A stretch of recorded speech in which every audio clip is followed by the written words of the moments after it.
Assalamualaikum warahmatullahi wabarakatuh.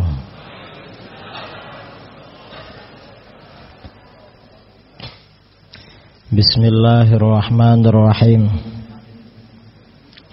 Alhamdulillahi rabbil alamin.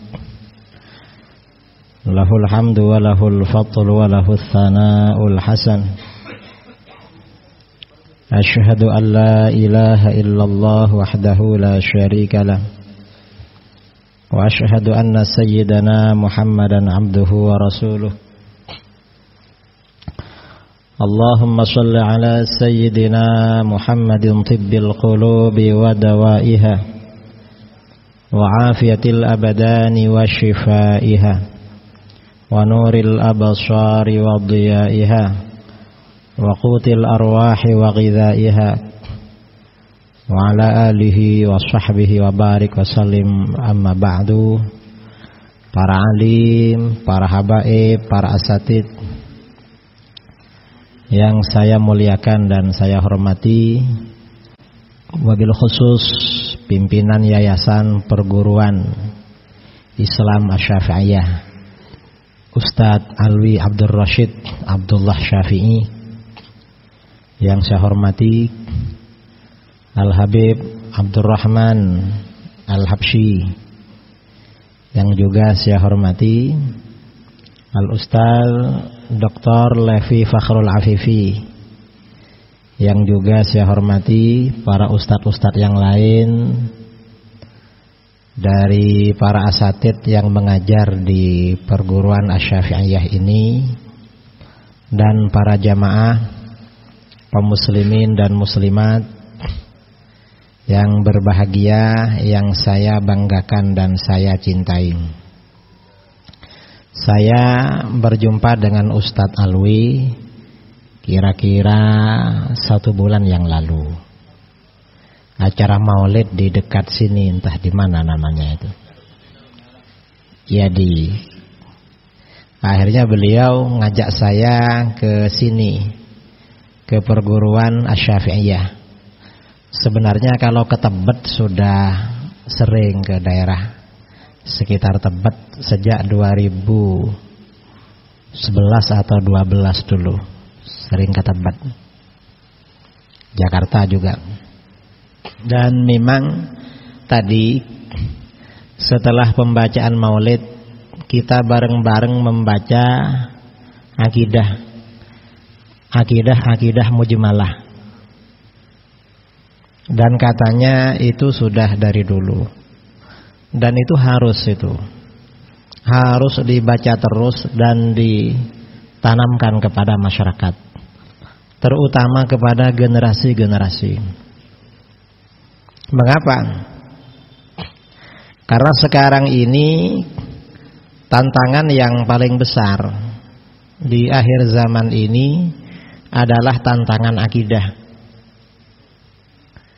Tantangannya bagaimana? Dan ini bukan main-main. Di akhir zaman ini tantangan besar itu maraknya, merebaknya fitnah-fitnah kufur. Ajaran-ajaran yang disebarkan yang menyebabkan seseorang keluar dari Islam. Dalam hadis riwayat Imam Muslim dari Abu Hurairah radhiyallahu an, Rasulullah sallallahu alaihi wasallam bersabda, "Badiru bil a'mali fitanan kaqita'il lailil muzlim." Segera lakukan amal-amal baik, jangan sampai kedahuluan fitnah-fitnah. Mau ngaji, segera ngaji, jangan nunggu minggu depan, bulan depan, jangan. Mengapa? Khawatir ada fitnah akhirnya gak jadi ngaji. Anaknya mau mondok, segera kirim ke pondok. Begitu mau kirim, jangan nunggu tahun depan aja, tahun depan, akhirnya gak jadi. Segera. Mengapa? Khawatir kedahuluan fitnah-fitnah kaqita'il lailil muzlim, di mana fitnah-fitnah itu bagaikan potongan-potongan malam yang gelap. Kok dikatakan potongan-potongan malam yang gelap? Fitnah-fitnah itu membingungkan. Coba fitnah itu gelap dah, gelap, nggak ada terangnya sama sekali. Orang tahu, oh ini fitnah, ini gelap, ini kafir yang bilang. Tapi kalau fitnahnya ini potongan-potongan malam yang gelap, artinya ada gelap, ada terang, gelap terang, gelap terang. Orang itu bingung. Contohnya gimana? Berkata begini, katanya murtad. Loh, ini kata ustadz, kata kiai dulu murtad, tapi sekarang yang ngomong kok kiai juga. Katanya perkataan begini sesat, kufur atau sesat, tapi yang ngomong kok Habib.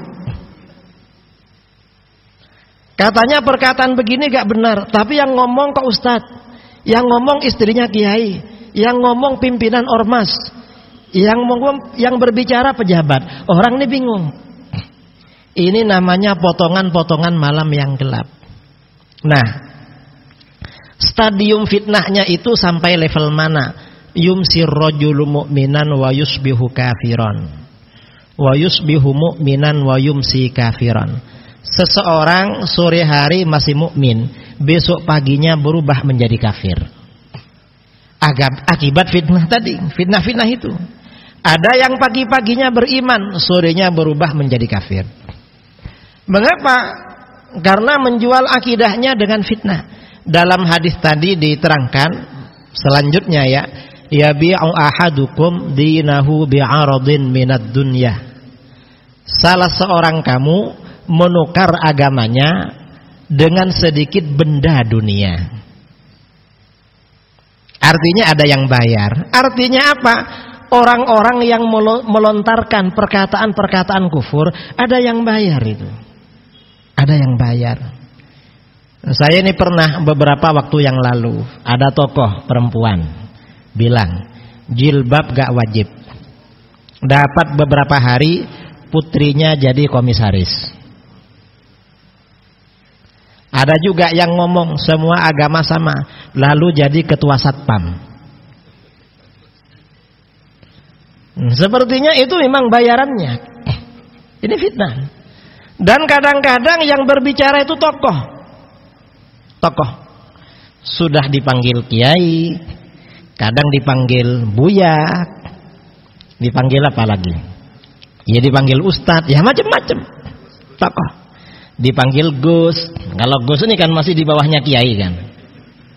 Ini sudah kiai, sudah buya. Saya sering ditanya, kiai, itu kan sudah buya itu. Atau itu kan juga kiai, itu istrinya kiai. Kenapa ngomong begitu? Berbicara yang apa namanya, gak sesuai dengan ajaran agama, menyebabkan agama Islam ini amruk, agama Islam ini roboh. Imam Ad-Darimi meriwayatkan dalam As-Sunannya, Sunan Ad-Darimi, perkataan Sayyidina Umar bin Khattab. Sayyidina Umar bertanya kepada Ziyad bin Hudair, ya Ziyad, ata'arif may yahdimul Islam? Ziyad, kamu tahu siapa yang akan merobohkan Islam? Yang akan merobohkan Islam itu siapa? Apakah orang kafir? Bukan orang kafir. Karena kalau orang kafir, orang Islam ngerti. Orang kafir gak berani. Siapa yang merobohkan Islam? Kata Ziyad, la ya Amirul Mu'minin, saya gak tahu siapa yang merobohkan Islam. Lalu kata Sayyidina Umar, yahdimul Islam salasun. Islam itu dirobohkan oleh 3 orang. Siapa? Yang pertama, zallatul alim, terpelesetnya orang alim. Ada orang sudah alim, mungkin dia profesor doktor, mungkin dia juga kiai, mungkin dia buya, mengeluarkan perkataan-perkataan tidak sesuai dengan ajaran agama. Terpeleset, orang alim terpeleset. Maka akibatnya bagaimana? Yang terpeleset bukan cuma si alim. Kata ulama salaf, zallatul alim, zallatul alam. Terpelesetnya orang alim adalah terpelesetnya dunia. Mengapa? Ketika ada orang alim terpeleset, para penggemarnya, para pengikutnya, para pengagumnya, para jamaahnya ikut terpeleset. Ini orang-orang terpeleset zaman sekarang. Ini ramai saudara, orang-orang terpeleset. Ini contoh ya, contoh terpeleset. Orang-orang yang terpeleset di negara kita. Ada orang ngomong apa? Orang perempuan itu gak wajib pakai kerudung. Mengapa? Karena bahwa rambut itu aurat tidak ada hadisnya. Gak ada hadisnya. Padahal di Al-Quran ada. Kalau rambut itu aurat. Orang-orang sekarang nih aneh. Di Al-Quran ada, lalu di hadis tidak ada, dia bilang apa? Gak ada hadisnya. Nanti kalau di hadis ada, di Al-Quran gak ada, dia bilang apa? Di Al-Quran gak ada itu. Apa maunya orang seperti ini? Ini kan terpeleset namanya. Ini orang alim yang bicara. Saya kemarin ya memberikan kuliah. Saya ini kan walaupun sering muter-muter kemana-mana kan dosen. Cuma dosen jarang masuk. Dan masuk itu biasanya ya kalau sudah diingatkan oleh kampus di Jawa Timur, Kiai kapan ada waktu? Insya Allah besok lusa saya masuk gitu. Sekarang masih di luar Jawa gitu. Sampai di sana, Kiai yang ada di sana curhat pada saya. Ini gimana Kiai? Ini ada selebaran, ada flyer bahwa rambut perempuan itu bukan aurat, nggak wajib ditutupi. Mengapa? Katanya hadisnya dhaif, hadisnya mursal, hadisnya tidak sahih katanya. Loh, ini kok membicarakan hadis? Auratnya perempuan ini yang mengatur Al-Quran. Di dalam Al-Quran sudah lengkap tentang aurat perempuan. Dan di hadis ada juga, bukan gak ada. Ya, karena yang bilang dia orang banyak percaya. Terutama saudara-saudara kita yang sudah terbiasa tidak pakai kerudung. Padahal di dalam Al-Quran tentang aurat perempuan, wala yubdina zinatahunna illa ma dhahara minha. Dan janganlah wanita-wanita mukminah menampakkan perhiasannya. Perempuan ini kan perhiasan kan. Kalau gak percaya tanya sama laki-laki. Perempuan itu yang disukai yang mana? Semuanya. Laki-laki itu kalau lihat sama rambutnya ya suka, sama lehernya suka, sama kakinya suka, perhiasan. Illa ma dhahara minha, kecuali yang boleh ditampakkan bagian yang biasa kelihatan. Nah, mengenai illa ma dhahara minha, ulama sahabat berbeda pendapat. Kalau kata Abdullah bin Mas'ud, ini pendapat yang berat. Kata Abdullah bin Mas'ud, yang biasa kelihatan itu bajunya. Artinya apa? Seluruh badan wajib ditutupi, termasuk wajah. Makanya mazhabnya Abdullah bin Mas'ud, perempuan wajib pakai cadar. Berat ini. Dan ini mazhabnya Imam Ahmad bin Hambal. Ditanya, katanya wajib ditutupi. Kenapa kalau sholat boleh dibuka? Itu darurat katanya. Itu mazhabnya Abdullah. Jadi yang boleh dibuka itu cuma bajunya. Yang lainnya ya cuma kedua matanya boleh dibuka. Tangannya menurut Abdullah bin Mas'ud ditutupi. Ini yang cadar-cadar ini. Yang kedua mazhabnya Abdullah bin Abbas. Kata Abdullah bin Abbas, illal wajh wal kaffan. Yang boleh dibuka itu wajah dan kedua telapak tangan. Karena riwayat dari Ibnu Abbas ini wajah dan kedua telapak tangan, ini yang dijadikan dalil oleh para ulama, perempuan gak wajib pakai cadar. Perempuan keluar rumah boleh buka wajah dan telapak tangan. Kalau selain telapak tangan wajib ditutup. Rambut wajib ditutup, leher wajib ditutup. Mengapa? Karena setelah itu ada ayat wal yadribna bi khumurihinna ala juyubihin. Dan hendaklah wanita-wanita mukminah itu memasang kerudungnya pada lehernya, pada dada bagian atasnya. Jadi dulu dalam kitab-kitab tafsir, dulu orang-orang jahiliyah ya, atau awal-awal Islam, orang pakai kerudung itu diturunkan ke belakang. Karena kerudungnya turun ke belakang, leher kelihatan, dada bagian atas kelihatan. Karena kemudian turun ayat ini, kerudung itu juga dipasang pada dada bagian atas. Berarti kata Imam As-Suyuti dalam kitabnya Al-Iqlil fi Istinbatit Tanzil, ini menjadi dalil kalau leher perempuan kemudian dada bagian atas perempuan itu termasuk bagian dari aurat, wajib ditutup. Rambut ya aurat, rambut itu aurat. Nah, ini aurat perempuan sudah jelas dalam Al-Quran. Lalu ada orang bilang apa? Rambut gak apa-apa dibuka. Mengapa? Gak ada dalilnya dalam hadis. Hadisnya dhaif katanya. Padahal yang sahih ada. Hadis yang sahih. Hadis riwayat Imam Ahmad dari Aisyah. Rasulullah SAW bersabda. Riwayat Imam Ahmad, Abi Dawud, Ibnu Majah dan lain-lain. La yaqbalullahu sholata haidin illa bi khimar. Allah tidak akan menerima sholatnya wanita yang sudah balighah, wanita yang sudah mencapai usia haid, sudah balighah, kecuali dia pakai kerudung. Mengapa wajib pakai kerudung? Karena rambut itu bagian dari aurat. Aurat itu sekarang ada yang bilang bukan aurat. Mengapa? Mungkin anaknya gak pakai kerudung. Akhirnya dibilang hadisnya gak ada, dhaif katanya. Entah orang mana itu. Mungkin orang Jakarta juga itu. Ya biasanya Jakarta biasanya. Tapi pengaruhnya nyampe kemana-mana. Ini namanya zallatul alim. Orang alim terpeleset, jamaahnya ikut terpeleset juga. Ini harus dijelaskan. Kalau enggak, nanti masyarakat awam ragu-ragu. Loh, kita dari dulu udah pakai kerudung, berarti sia-sia nih. Enggak sia-sia, justru itu yang benar. Ini contoh ya, zallatul alim. Kemudian lagi apa? Yang merobohkan Islam yang kedua, wajidalul munafik bil Quran. Orang munafik bersilat lidah pakai Al-Quran. Orang munafik.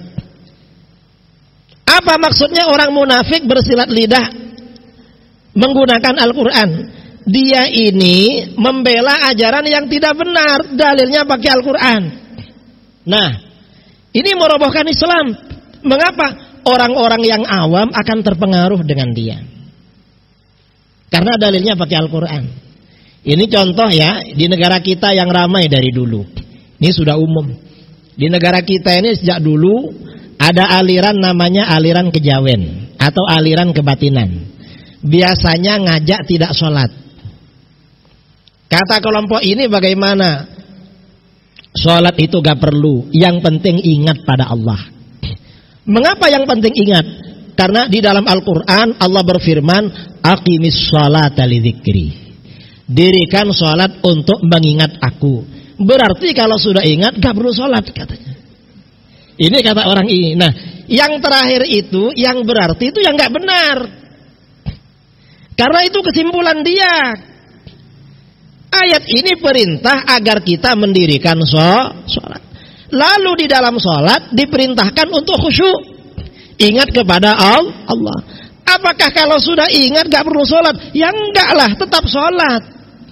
Wong sholatnya yang diperintah. Lalu sholat diperintah lagi ada khusyuk di dalam sholat. Nah ini kalau orang-orang awam, ya betul ya. Langsung begitu. Ini contoh. Ini contoh aliran kejawen. Ada lagi ya, kelompok-kelompok di luar Ahlus Sunnah.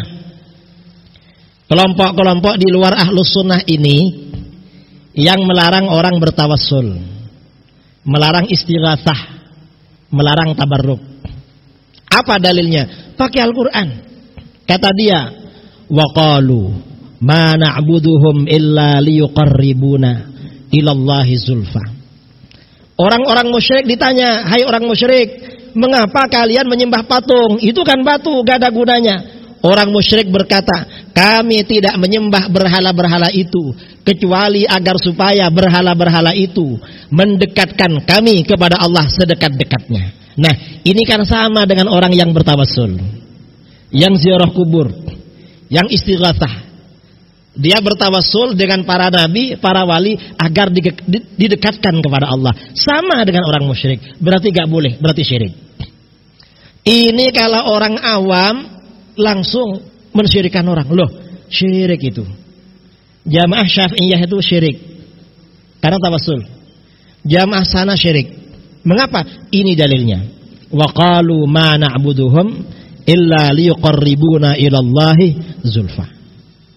Nah, seperti ini yang meluruskan pernyataan orang-orang munafik ini hanya para ulama.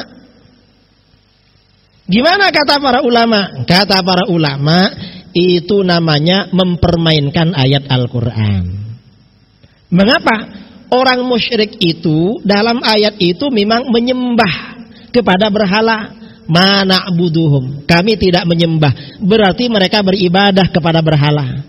Sedangkan orang-orang mukmin, orang-orang muslim, ahlus sunnah wal jamaah yang bertawassul, beristighatsah, itu ibadahnya kepada Allah. Cuma para nabi dan para wali disebutkan itu hanya konteksnya sebagai wasilah. Sesuai dengan perintah di dalam Al-Quran, ya ayyuhalladzina amanuttaqullaha wabtaghu ilaihil wasilah. Ini kalau orang yang baru belajar langsung gak mau tawassul, langsung gak datang lagi ke Syafi'iyah. Mengapa? Ada tawassulnya. Langsung begitu. Mengapa? Ya ada orang munafik yang merusak. Ini contoh lagi ya, contoh lagi. Orang munafik bersilat lidah pakai Al-Quran. Sebentar lagi ini tanggal 25 Desember. Hari apa? Hari Natal. Dan nanti ini ada saudara-saudara kita yang ramai-ramai jaga Natalan. Semoga sadar dan gak jaga lagi. Amin Allahumma amin. Mereka ini pakai dalil. Ditanya, loh kenapa kok jaga Natalan? Loh, dalam Al-Quran, wa ma arsalnaka illa rahmatan lil alamin. Kita ini Islam rahmatan. Kasihan, jaga juga mereka, kasihan. Biar aman katanya. Pakai dalil, kita ini rahmatan lil alamin. Nah, kalau orang-orang awam gak pernah ngaji, ya betul juga ya. Nanti paling gak gak usah repot-repot. Yang gak boleh ada kiainya. Yang boleh ada kiainya juga, ada dalilnya juga loh, Al-Quran juga. Pakai Al-Quran, tapi disalah guna. Karena yang dimaksud rahmatan lil alamin, siapapun umat manusia di dunia wajib masuk Islam. Itu maksudnya. Kalau agamanya nabi-nabi terdahulu, itu sifatnya terbatas, hanya untuk kaumnya saja. Tetapi kalau agamanya Rasulullah SAW untuk seluruh umat manusia, itu namanya rahmatan lil alamin. Nah, kalau menjaga mereka ketika melakukan ibadah gak masuk ayat ini, itu namanya membantu. Kalau membantu itu sudah ada kaidahnya di dalam Al-Quran. Gimana kaidah di dalam Al-Quran? Ta'awanu 'alal birri wat taqwa wa la ta'awanu 'alal itsmi wal 'udwan. Tolong menolonglah kalian pada kebaikan dan ketakwaan. Kalau urusan yang baik dan ketakwaan, kita diperintahkan saling membantu.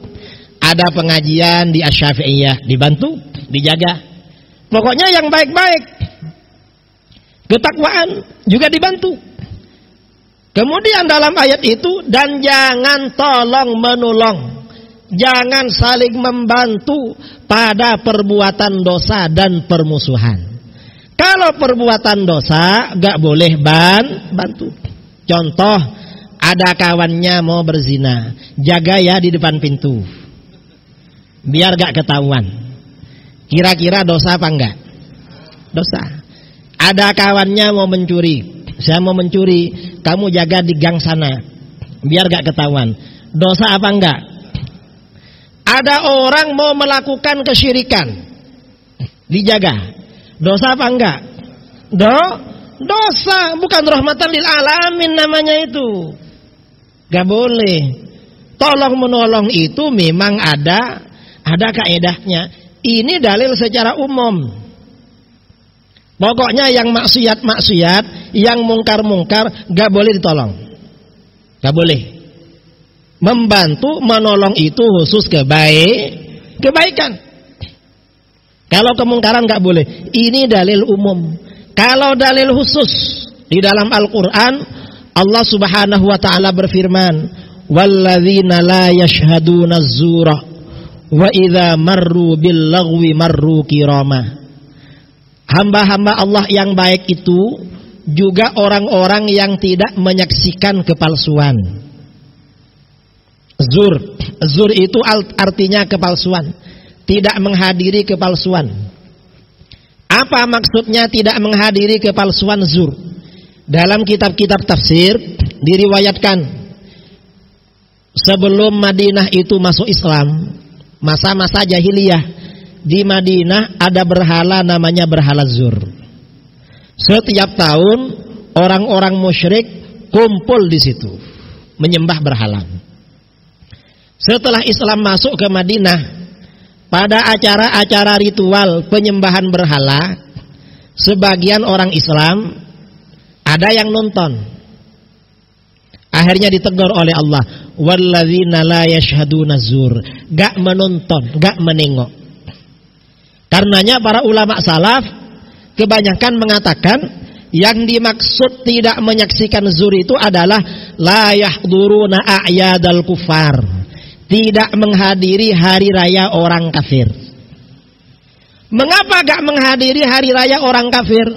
Kata Imam Ar-Razi dalam tafsirnya At-Tafsir Al-Kabir, dalam tafsir Al-Fakhrur Razi, kata beliau, kalau orang ini menghadiri hari raya orang kafir, berarti secara tidak langsung dia itu ridho terhadap kekafiran, rela terhadap penyembahan berhala, rela.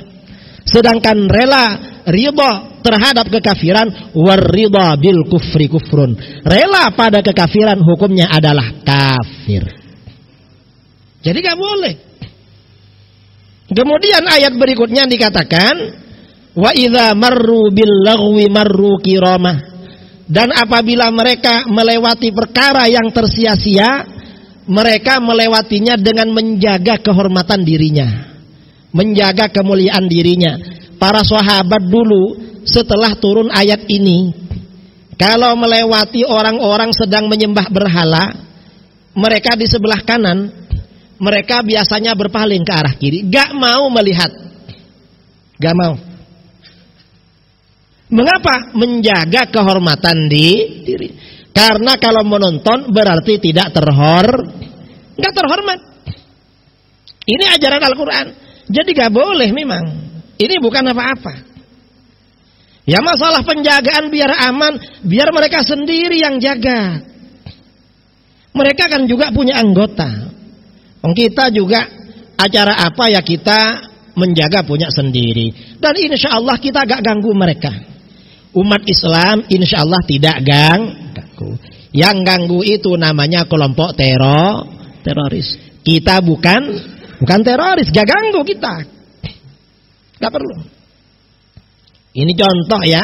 Ini namanya contoh tadi orang munafik bersilat lidah dengan Al-Quran. Dan ini banyak ya contoh-contoh ajaran liberalisme, pluralisme. Itu dasarnya Al-Quran semua. Tapi ya itu, Al-Quran itu disalahgunakan. Karenanya kajian Ahad pagi di Asy-Syafi'iyah ini, bacaan-bacaan yang tadi itu bagus itu. Yang dibaca setiap pagi, kalau perlu poin-poinnya disyarah, diterangkan, disesuaikan dengan perkembangan zaman. Mengapa? Karena sekarang ini yang diserang memang yang thawabit fiddin, ajaran-ajaran baku dalam agama, di mana kalau orang melanggar ajaran itu konsekuensinya tidak main-main, bisa kufur, keluar dari Islam. Na'udzubillah min dzalik. Ini bahaya saudara. Ini yang terjadi sekarang. Ini namanya orang munafik bersilat lidah dengan Al-Quran. Jangan dikira orang-orang liberal itu tidak ahli agama. Sebagian orang liberal ada yang hafal Quran, ada yang hafal Alfiyah bin Malik, pandai baca kitab, kadang lebih alim dari yang tidak liberal. Karenanya memang para asatid, para habaib, para masyayikh perlu untuk membentengi, mengingatkan dan membentengi umat Islam agar gak terpengaruh dengan faham-faham tadi. Kalau terpengaruh kasihan. Ini yang kedua.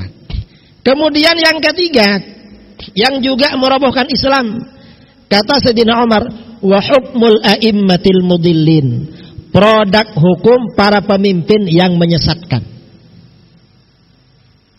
Pemimpin mengeluarkan hukum, tapi hukumnya menyesatkan.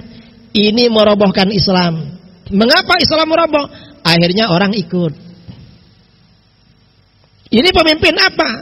Ya bisa pemimpin majelis taklim, bisa pemimpin umat, bisa pemimpin ormas, bisa pemimpin negara. Pokoknya kalau produk-produk hukumnya itu menyesatkan, maka bagaimana? Umat Islam banyak yang gak berani melawan. Umat Islam ikut-ikutan. Kadang yang gak wajib dibilang wajib, yang wajib gak boleh dikerjakan, dan nanti ada yang bantu dengan fatwa-fatwa macam-macam. Ini namanya hukmul a'immatil mudallin, produk hukum para pemimpin yang menyesatkan. Kita berharap mudah-mudahan para pemimpin kita diberikan hidayah oleh Allah, dijaga hatinya, dilembutkan hatinya, sehingga hukum yang dikeluarkan oleh mereka tidak berpartisipasi merobohkan ajaran agama Islam. Mengapa? Karena kalau enggak ya Islam ini ke depan bisa semakin terpuruk. Dan kita enggak tahu bagaimana kira-kira ke depan. Karenanya ketika kita ini mendengar Ki Abdul Rashid ya, Ki Abdul Rashid ini wafat beberapa bulan yang lalu, dan pada waktu itu memang banyak kiai, banyak ulama di mana-mana hampir tiap hari meninggal. Kita terkejut. Saya terkejut. Mengapa? Karena biasanya ketika para ulama ini ramai, para ulama ini banyak, orang-orang munafik tuh gak berani mengeluarkan pendapat-pendapat nyeleneh. Ada yang disegani. Tapi ketika para ulama yang harismatik, para tokoh yang harismatik, para ulama yang mukhlis, yang ikhlas, para ulama yang memang benar-benar alim, ahli dalam bidang keilmuan, ini kalau sudah banyak meninggal, akhirnya orang-orang yang awam atau orang-orang alim tapi munafik terpeleset, akhirnya berani. Yang kita pikirkan itu adalah menjaga, membentengi akidah umat. Karenanya memang mudah-mudahan ya dari keluarga besar Ki Abdullah Syafi'i, dari anak cucunya, dari murid-muridnya, dari muhibbin beliau, ada yang terus istiqomah melanjutkan perjuangan perguruan Islam Asy-Syafi'iyah ini untuk menjaga dan membentengi akidah umat Islam, tetap kokoh mengikuti ajaran Ahlus Sunnah wal Jamaah. Saya kira itu pengantar dari saya, karena ini ada diskusi, ada tanya jawab, dan tadi kata Ustadz Alwi ada tanya jawab. Saya gak perlu lama-lama menyampaikan muqaddimah, cukup 10 menit, entah lebih berapa menit dari tadi. Silahkan, mungkin dari para jamaah, para hadirin ada yang mau ditanyakan. Jamaah sekalian, untuk sesi tanya jawab ini kami persilahkan para jamaah untuk menuliskan pertanyaannya dalam kertas.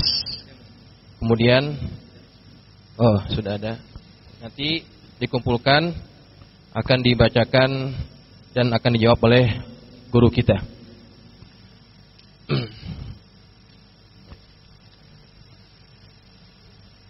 Ada beberapa pertanyaan yang masuk.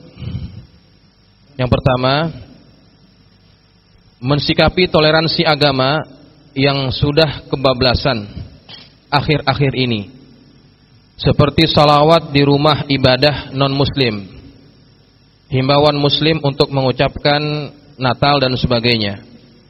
Kami sebagai umat muslim sangat resah. Bagaimana sikap dari Kiai Idrus terkait keresahan hal ini? Ya, silakan Kiai. Jadi yang pertama, hukum mengucapkan selamat hari Natal. Itu hukumnya bagaimana? Di dalam kitab-kitab fikih yang menjadi pegangan para ulama Nusantara sejak dulu, misalnya di Hawashi Syarwani, ala Tuhfatil Muhtaj, atau misalnya di Hawashinya Nihayatul Muhtaj, atau di dalam kitab Mughnil Muhtaj Syarah Minhaj, atau Hasyiatul Jamal, atau di dalam kitab An-Najmul Wahaj Syarah Al-Minhaj, dan kitab-kitab lain menyampaikan ucapan selamat pada hari raya agama lain itu hukumnya haram. Dan orang gak mengucapkan selamat hari Natal itu bukan tidak toleransi. Mengapa? Karena ini urusan agama. Agama itu urusan masing-masing. Yang penting kita tidak ganggu. Kan begitu. Saya ini kebetulan rumah saya di pinggir jalan. Di belakang rumah itu persawahan, kira-kira 500 meter. Setelah persawahan ini kampungnya orang Kristen. Satu kampung memang orang Kristen. Nah, dulu ketika anak-anak Kristen ini sekolah SMA, di sebelah rumah itu ada SMA negeri. Mereka dulu masih belum naik motor, masih naik sepeda pancal. Itu sepedanya tiap hari ditaruh di depan rumah saya. Dan gak dijaga dan aman. Karena orang tua ini dianggap kiai, dianggap tokoh. Jadi orang naruh sepeda, entah sepedanya siapa, seharian aman. Dan kami gak narik karcis. Itu orang Kristen. Kami gak apa-apa. Sampai sekarang itu kadang mau pergi kemana, Pak, tak titip sepeda, taruh aja. Karena aman memang. Dan kami hari raya gak pernah mengucapkan selamat Natal. Pada hari raya kami mereka juga gak mengucapkan. Gak ada apa-apa sebenarnya. Sekarang ini ya kayaknya kalau gak mengucapkan selamat Natal kita gak toleransi. Padahal di kitab-kitab fikih yang dulu itu haram. Memang ada mufti-mufti sekarang di Timur Tengah maupun di Indonesia yang membolehkan. Tapi mufti modern itu ya mungkin fatwanya ya menyesuaikan diri dengan rezim pemerintah.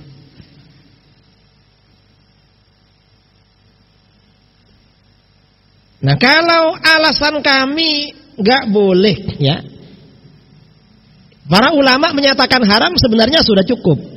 Kita gak perlu menyampaikan dalil. Kalau dalilnya ya dalil tadi itu. Wala ta'awanu 'alal itsmi wal 'udwan. Jangan tolong menolong pada kemaksiatan dan permusuhan. Menurut kita umat Islam, ibadahnya orang di luar Islam itu syirik, pelanggaran. Kita gak boleh menolong. Kalau kita mengucapkan selamat berarti memberi motivasi, membantu mereka untuk terus melaksanakan. Gak boleh itu. Jadi gak boleh. Memang gak boleh. Apalagi dianjurkan, diperintahkan. Ya gak perlulah. Kita ini Saya kira di Jakarta banyak ya tetangga kita kadang non muslim, gak pernah ganggu. Bahkan kalau ada apa-apa kadang kita bantu kan. Sudah toleran kita. Bangsa Indonesia ini sudah cukup toleran. Toleransi ini gak perlu diperdalam kalau konsekuensinya merusak ajaran-ajaran agama. Jadi gak perlu. Ya termasuk tadi yang ditanyakan.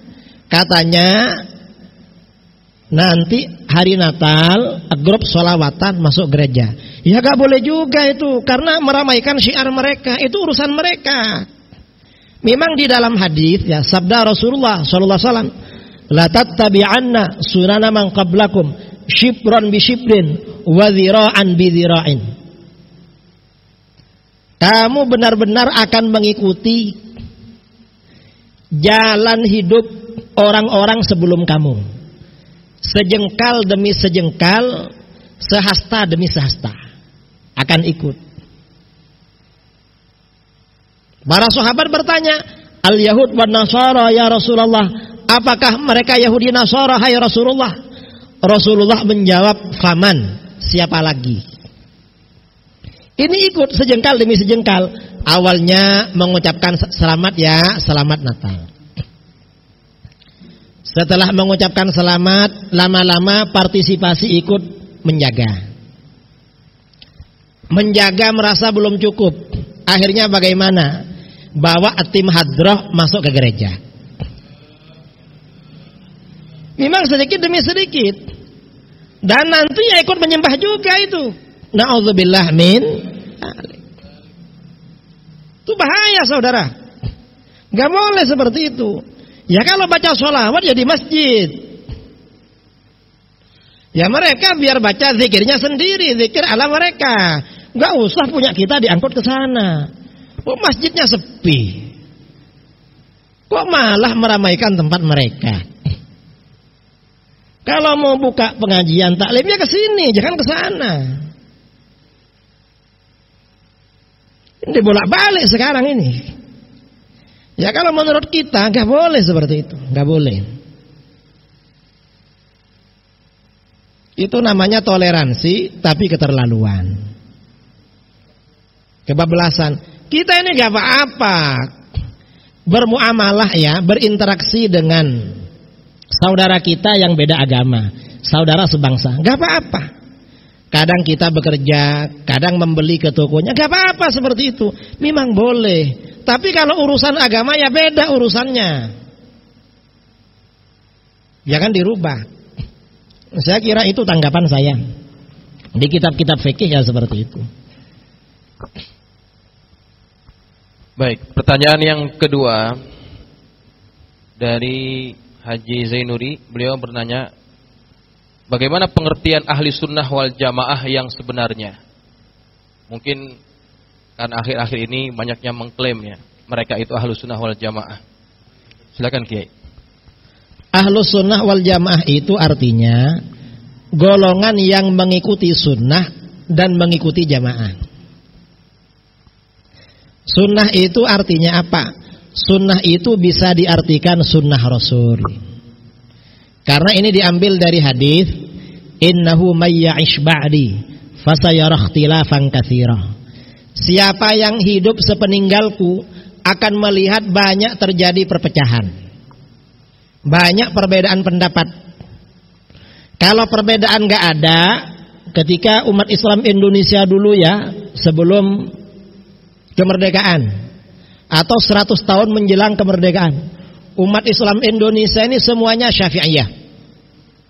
Sini namanya Syafi'iyah. Ini yang asli kayak sini. Syafi'iyah. Akidahnya Asy'ariyah, orang-orangnya Sufi.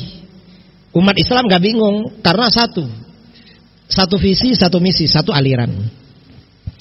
Tapi menjelang kemerdekaan, Wahabi masuk, Syiah masuk. Muncul faham-faham kejawen, kebatinan.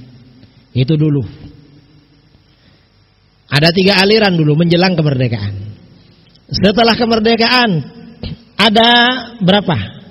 Setelah kemerdekaan sampai sekarang ini, kira-kira di negara kita Tiganya ini naik. Naik berapa? Apa 30?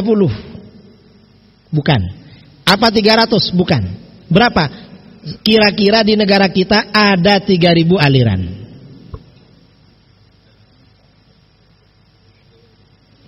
Nah, memang banyak. Lah kalau banyak begitu, maka standar kebenarannya apa? Dalam hadis tadi, fa'alaikum bisunnati wa sunnatil khulafair rasyidin. Berpeganglah dengan sunnahku dan sunnah khulafaur rasyidin. Nah, golongan yang berpegangan dengan sunnah Rasul Shallallahu Alaihi Wasallam dan sunnah khulafaur rasyidin ini disebut dengan golongan ahlus sunnah wal jamaah. Tanda-tandanya apa? Ya jamaah. Di antara tanda-tandanya jamaah.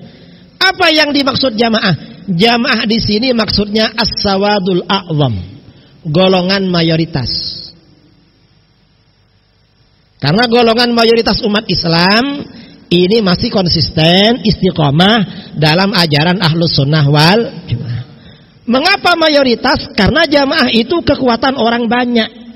Kekuatan orang banyak ini identik dengan golongan terbesar. Dalam satu hadis, dalam salah satu versi hadis, ketika Rasulullah SAW ditanya golongan yang selamat, beliau menjawab as-sawadul a'zam, golongan mayoritas.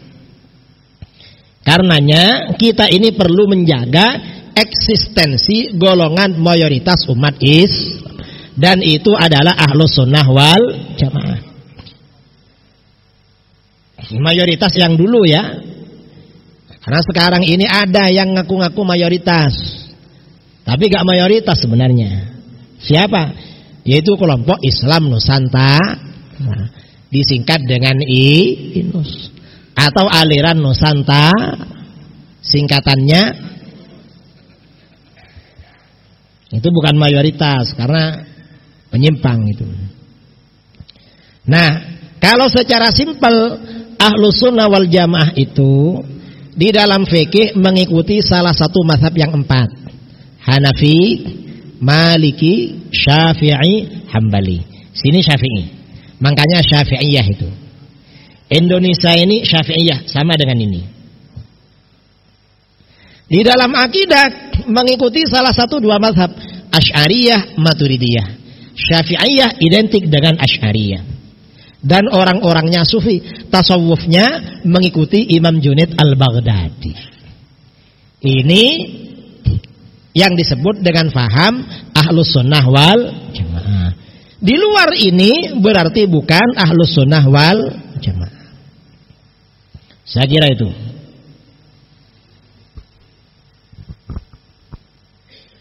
Baik, satu pertanyaan sebelum kita break. Sambil memberikan kesempatan Kiai untuk beristirahat. Setelah itu kita akan sambung lagi pertanyaannya. Pertanyaan dari Ahmad Zarkasi. Mohon izin Pak Kiai dan mohon petunjuk sebagai orang awam, saya jadi bingung memaknai keadaan saat ini. Keadaan perpecahan rakyat ataupun perpecahan umat seperti perpecahan Kiai, Ustadz dan Habaib yang disebabkan oleh polarisasi politik sejak pasca reformasi hingga saat ini. Jadi pertanyaannya adalah di mana letak kesalahan kita sebagai masyarakat ataupun sebagai ulama, dan harus dimulai dari mana perbaikan yang harus dilakukan itu agar keadaan menjadi lebih baik. Silakan.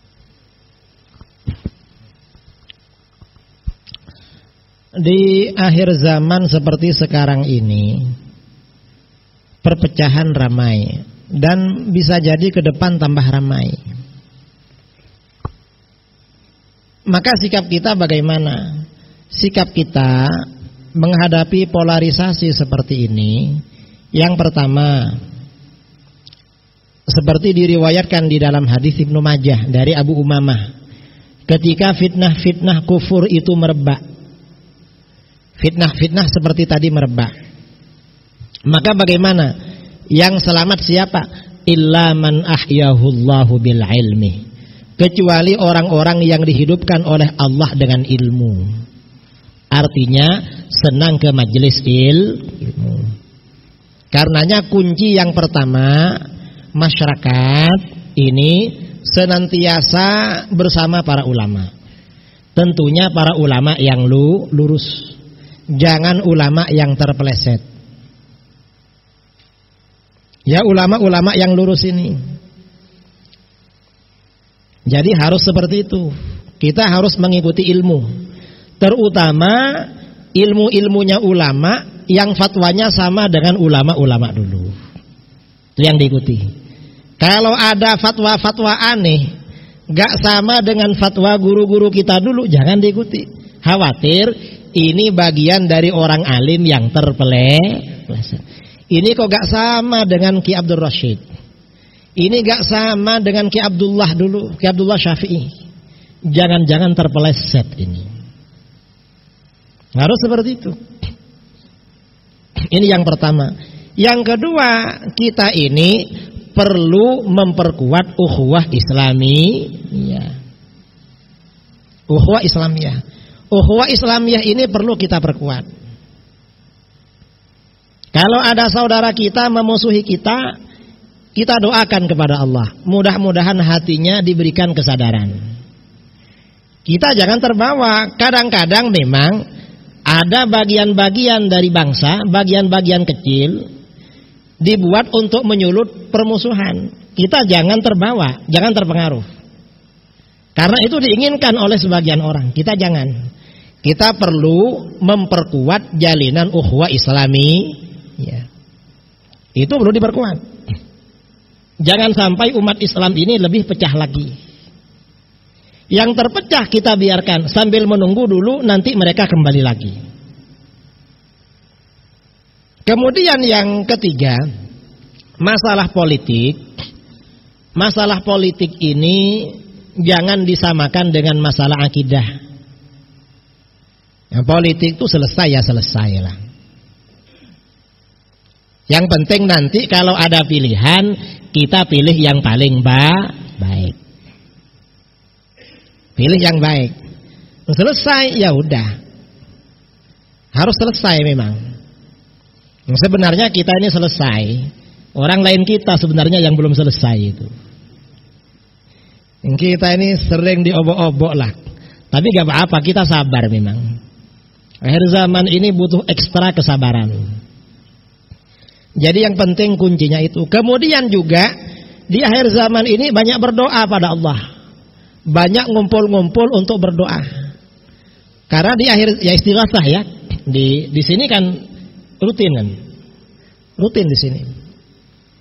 Mengapa? Karena di akhir zaman ini kata sahabat Hudzaifah bin Yaman, la yanju minal fitan illa man da'a ka du'ail ghariq.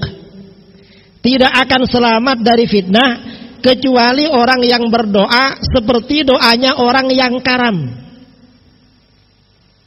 Kita ini sebenarnya kan tiap hari berdoa, tapi kan jarang khusyuknya. Baru kalau misalnya naik pesawat, lalu pesawatnya terjadi turbulensi, kira-kira khusyuk apa enggak? Khusyuk. Ya Allah, asyhadu an la ilaha illallah wa asyhadu anna Muhammadar Rasulullah. Semuanya astagfirullah, semuanya dibaca. Kalau ingin selamat seperti itu doanya. Dan yang kita doakan bukan cuma diri kita. Anak cucu kita doakan. Saudara-saudara kita doakan. Seluruh umat Islam semuanya kita doakan. Karena mereka saudara kita. Makanya kita di dalam sholat ketika membaca Fatihah, ihdinas siratal mustaqim, tunjukkan kami ke jalan yang lurus. Kami itu maksudnya siapa? Yang dimaksud kami, saya, orang-orang yang saya cintai, keluarga dan anak cucu, jamaah dan semua orang Islam. Itu hadirkan dalam hati, agar kita gak tengkar terus. Kalau ada saudara-saudara kita suka ngolok-ngolok kita, hadirkan dalam doa, ihdinas siratal mustaqim, tunjukkan kami Allah ke jalan yang lurus. Itu macam lurus, kasih hidayah biar yang muslim. Dan yang khusyuk doanya seperti kita naik pesawat. Lalu ada pengumuman dari pilotnya. Biasanya kalau cuaca lagi tidak bagus, itu kan ada pengumuman. Saya kemarin alhamdulillah dari Surabaya ke sini aman. Waktu berangkat ya, wah ini musim hujan. Karena di rumah semalam hujan terus. Ini kira-kira perjalanan hujan bangga atau sudah selesai. Sebelum berangkat dari rumah dibagi. Kita ini mau khusyuk itu menunggu suasana kadang-kadang. Padahal perlu ya. Khusyuk itu memang menjadi kebiasaan kita agar kita selamat. Jadi banyak berdoa kepada Allah. Jadi ketika membaca Fatihah, ihdinas shiratal mustaqim, itu yang khusyuk. Dan hadirkan semua orang-orang yang kita sayangi, orang-orang yang kita cintai, hadirkan mendapatkan hidayah dari Allah. Insya Allah dengan begitu kita selamat. Amin Allahumma. Nah, karena ini amal jariah ya, termasuk pegangan akhir zaman ini memperbanyak amal jariah. Allahumma shalli wa sallim ala sayyidina Muhammadin wa ala ali sayyidina Muhammad. La ilaha illallah, la ilaha illallah, la ilaha illallah, Muhammadur Rasulullah.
Baik, Bapak sekalian, kita lanjutkan sesi pertanyaan. Insyaallah kita akan tutup sampai jam 10.30 ya. Pertanyaan berikutnya, Pak Kiai, bagaimana cara kita menyikapi orang yang suka membid'ah-bid'ahkan? Ada dua pertanyaan yang hampir sama sekaligus saja. Apakah orang atau kelompok yang suka membid'ahkan itu mereka bermasalah? Kalau ada orang suka membid'ah-bid'ahkan amaliyah mayoritas umat Islam, itu biasanya orang Wahabi atau Salafi. Cara menyikapinya bagaimana? Ya ajak ngopi bareng. Ajak ngopi. Kamu suka membid'ahkan, ayo ngopi bareng. Bicarakan apa yang kamu bid'ahkan. Barangkali nanti bisa clear. Karena orang yang suka membid'ahkan ini ya biasanya kurang pergaulan, kurang luas pergaulannya. Kalau pergaulannya luas, insya Allah tobat nanti.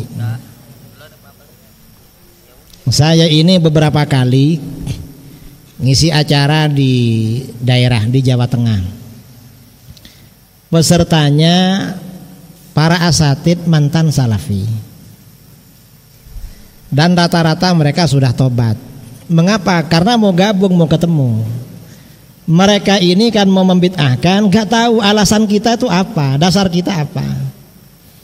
Mereka bilang gak ada dalil, disampaikan gak mau dengar, repot begitu itu. Makanya yang paling bagus ya diajak ngopi bareng itu, diajak diskusi. Insyaallah kalau diajak diskusi ya nanti ya mereka tahu itu. Saya nulis buku tentang, mungkin ada di samping itu amalan-amalan yang dibid'ahkan dan sebenarnya sunnah. Banyak sebenarnya amalan kita ini yang sunnah dibid'ahkan oleh mereka. Mengapa? Yang membid'ahkan gak tahu dalilnya, kadang-kadang kita juga gak tahu. Akhirnya dijawab bid'ah hasanah gitu.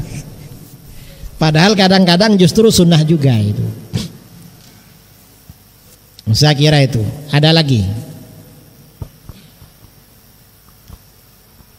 Baik, pertanyaan yang berikutnya. Di tempat saya ketika Natal, tetangga itu suka mengasih bingkisan ya setiap tanggal 25 Desember. Gimana sikap kita, Kiai? Diambil atau tidak bingkisan itu? Mereka ngasih bingkisan sama kita, nggak apa-apa, asalkan isinya halal ya. Tanya ini isinya apa gitu, ya nggak apa-apa. Ya dah, makasih gitu aja. Nanti kalau hari raya kasih juga. Cuma yang nggak boleh dikasih itu kalau daging kurban. Kalau daging kurban itu nggak boleh kita ngasih. Kalau mau ngasih, carikan daging lain. Nggak apa-apa kalau seperti itu. Kalau mereka ngasih nggak apa-apa. Tapi kalau kita bantu-bantu acara mereka nggak boleh, karena urusan agama.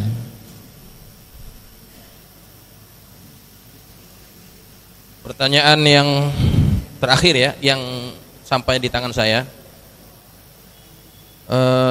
Kiai, bagaimana cara kita mensikapi orang yang beda akidah? Yang beda akidah, silakan. Orang yang beda akidah dengan kita, kata Imam Ibnu Hajar Al-Haytami dalam kitabnya Asral Matalib fi Silatil Aqarib, berinteraksi dengan orang yang beda agama atau beda akidah dalam persahabatan, bersahabat ya, bersahabat. Kalau persahabatan itu secara zahir saja itu boleh, tapi makruh. Secara zahir artinya ya karena tetangga ketemu ya nyapa, ada apa, itu makruh. Kalau secara batin hukumnya haram. Secara batin itu artinya apa? Dijadikan sahabat karib, sampai sama-sama mengetahui rahasia masing-masing, itu gak boleh. Kalau hanya secara zahir itu gak apa-apa, berkawanlah kalau hanya secara zahir. Kalau secara batin sampai menjadi teman setia itu gak boleh, ada batasnya. Kalau bermakmum pada mereka, sholat berjamaah, imamnya orang beda akidah, hukumnya makruh. Boleh tapi makruh, karena bersahabat dengan mereka juga makruh, maka bermakmum juga makruh. Jadi begitu, itu hukumnya. Kalau membeli ke toko mereka gak apa-apa, mereka beli ke toko kita juga gak apa-apa, gak apa-apa itu, karena itu muamalah. Atau kita kerja sama mereka gak apa-apa itu, asalkan kerjanya memang kerja yang halal-halal. Kalau kerja yang dilarang oleh agama gak boleh. Jadi pilih-pilih, saya rasa itu. Baik, jamaah sekalian, saya berikan kesempatan kepada para asatizah ya, yang hadir di sini, yang barangkali ingin bertanya secara langsung. Silakan angkat tangan, saya akan berikan mic-nya.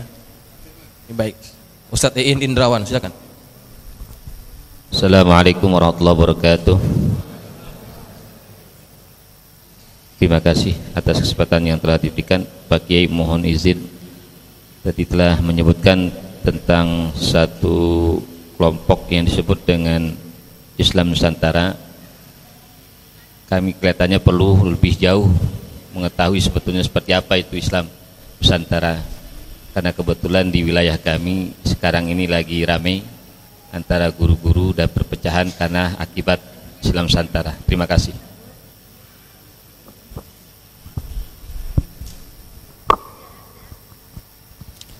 Islam Nusantara itu sebenarnya bagaimana? Islam Nusantara ini penafsirannya beda-beda. Kalau penafsiran yang lurus-lurus, Islam Nusantara itu maksudnya Islam yang ajarannya seperti yang disebarkan oleh para ulama dulu. Di dalam fikih mazhabnya Syafi'i, akidahnya Asy'ari, orang-orangnya Sufi. Nah, kalau Islam Nusantara maksudnya seperti ini ya gak apa-apa. Lalu kata kelompok ini, kelompok yang baru-baru seperti HTI, Syiah, itu baru, bukan Islam Nusantara. Betul itu. Ada Islam Nusantara yang berlebih-lebihan, ini yang gak betul. Apa? Islam Nusantara pertama punya program menghidupkan tradisi Nusantara yang sudah dilarang oleh ulama dulu. Contohnya apa? Masyarakat kita yang kerjanya nelayan punya tradisi petik laut, larung laut, membuat sesajen pakai nasi kuning, ada kepala kambing, kepala sapi, ada emas, ada perak, dibuang ke laut, persembahan untuk jin penjaga laut agar cari ikan banyak ikannya. Ini dilarang. Muktamar Nahdlatul Ulama sebelum kemerdekaan memutuskan ini termasuk perbuatan syirik. Nah, kalau menghidupkan ini nggak boleh. Itu namanya bukan Islam Nusantara, tapi syirik Nusantara. Karena oleh ulama Nusantara sudah difatwakan syirik, nggak boleh. Ini contoh. Ada lagi Islam Nusantara kemarin ya, awal-awal bulan Maulid, videonya viral. Apa kata dia? Islam Nusantara ini Islam yang baik, Islam Arab tidak baik. Ini nggak boleh.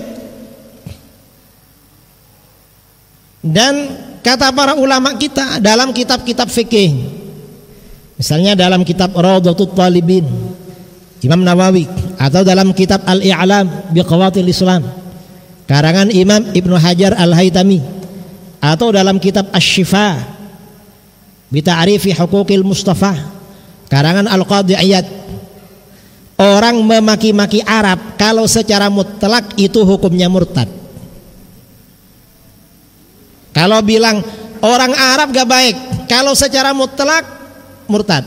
Mengapa? Karena Kanjeng Nabi masuk di situ. Berarti Kanjeng Nabi gak baik juga. Na'udzubillah min. Kalau dia memaki-maki Arab terbatas, maksudnya Arab yang sekarang fasik, dosa besar. Mengapa? Orang Arab yang sekarang yang soleh-soleh banyak. Yang soleh kena, nggak boleh. Sama-sama nggak boleh. Yang benar bagaimana? Islam Nusantara itu baik apabila mengikuti Islamnya Arab. Islam Nusantara itu baik apabila cinta pada Arab. Jadi begitu. Islam ini gak bisa dipisahkan dari Arab. Mengapa? Karena Rasulullah juga dari Arab. Dan Al-Quran pakai bahasa Arab. Sholatnya juga bahasa Arab. Arab semua kita. Gak boleh maki-maki Arab. Ini ketika orang Nusantara ditanya, katanya Arab gak baik. Rasulullah kok lahir dari Arab, kan baik. Apa kata dia? Itu kebetulan. Gak boleh itu. Rasulullah lahir di Arab, itu bukan kebetulan dan itu bukan salah, tapi itu adalah rencana dan pilihan Allah. Artinya apa? Orang Arab ini dipilih oleh Allah, dijadikan bangsa yang melahirkan Rasulullah. Pilihan memang. Dan orang Arab lebih baik daripada orang Nusantara. Dan orang Nusantara bilang orang Arab itu kadal gurun. Gak betul itu. Apa buktinya orang Arab ini baik?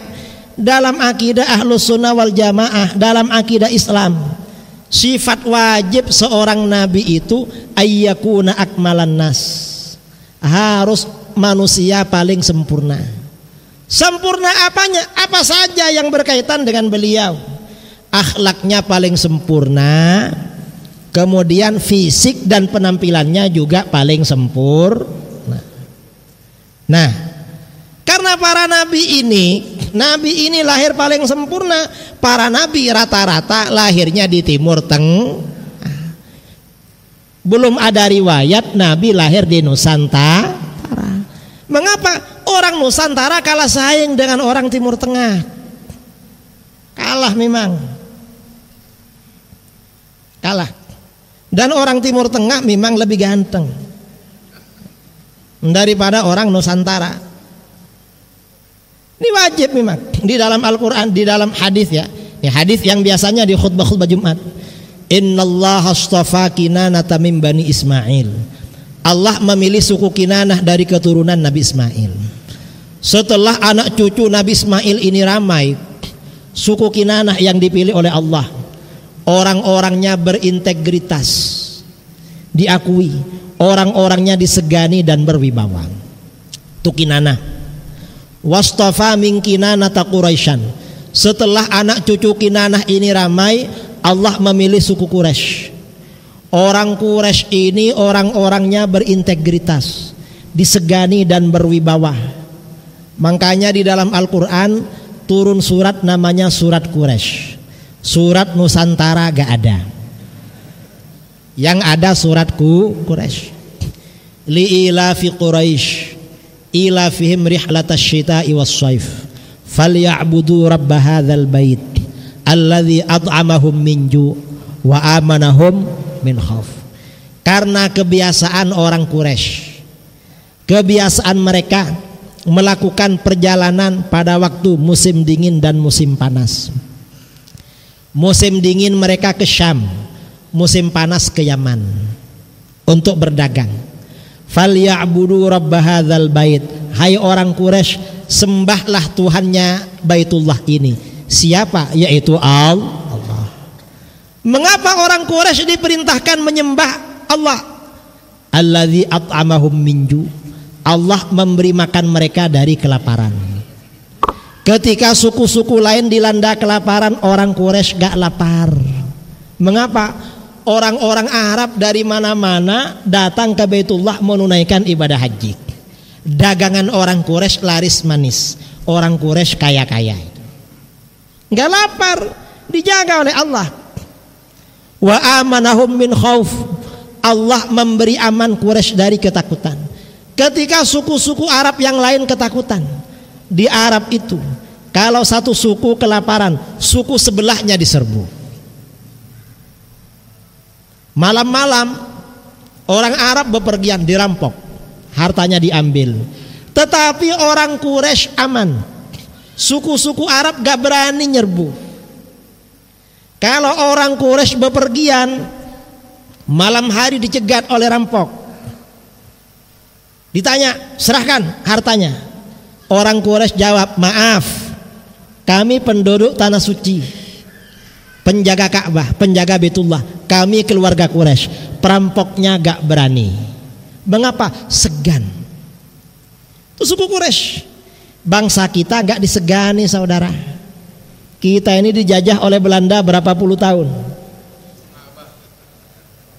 3 abad lebih, gak disegani. Quraisy ini disegani. Makanya kata para ulama, kalau mau pergi kemana-mana jangan lupa baca surat Quraisy, aman. Sampai di satu daerah takut, baca surat Quraisy, aman.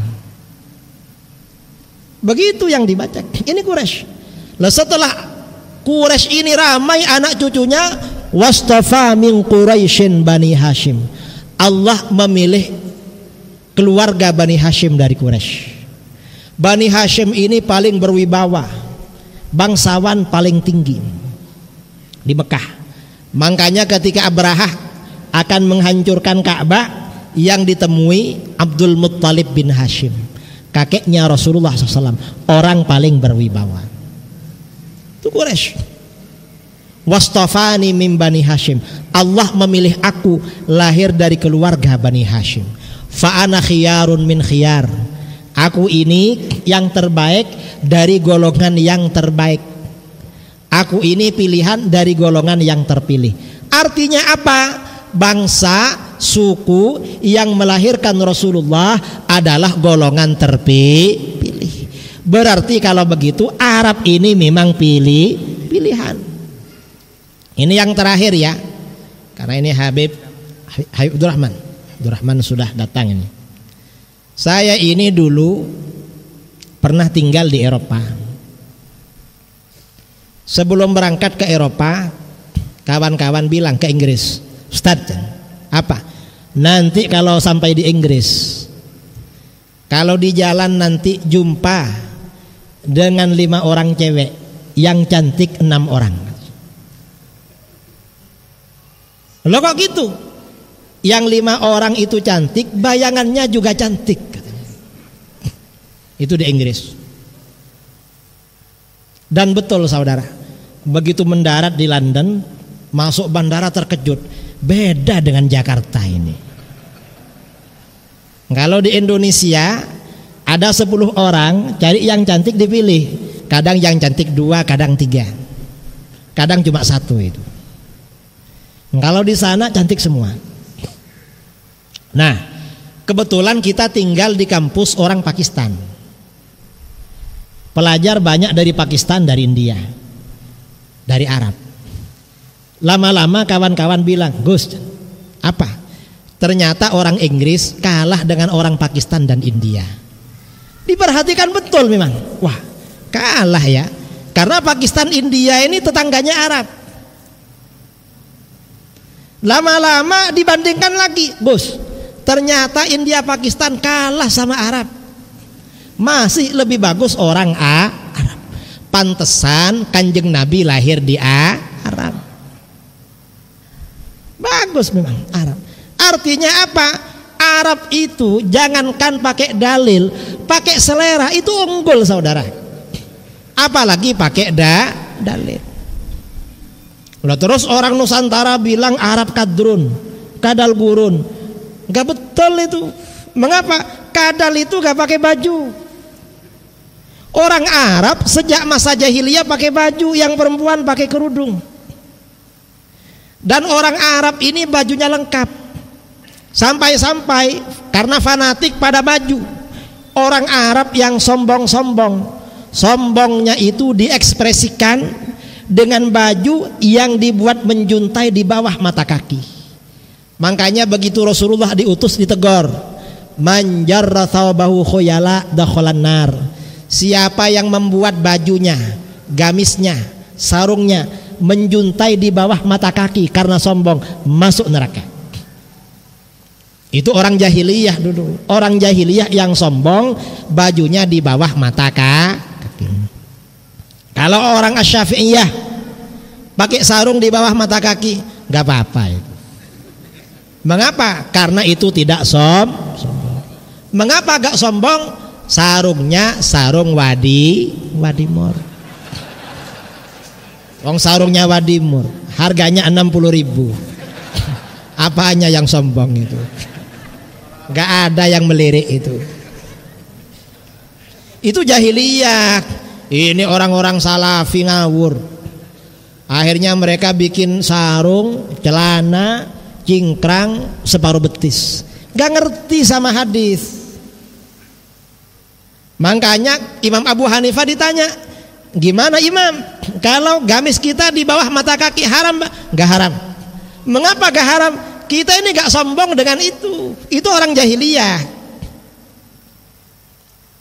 Kalau di negeri kita sekarang ini, sombong bukan pakai baju di bawah mata kaki. Apa?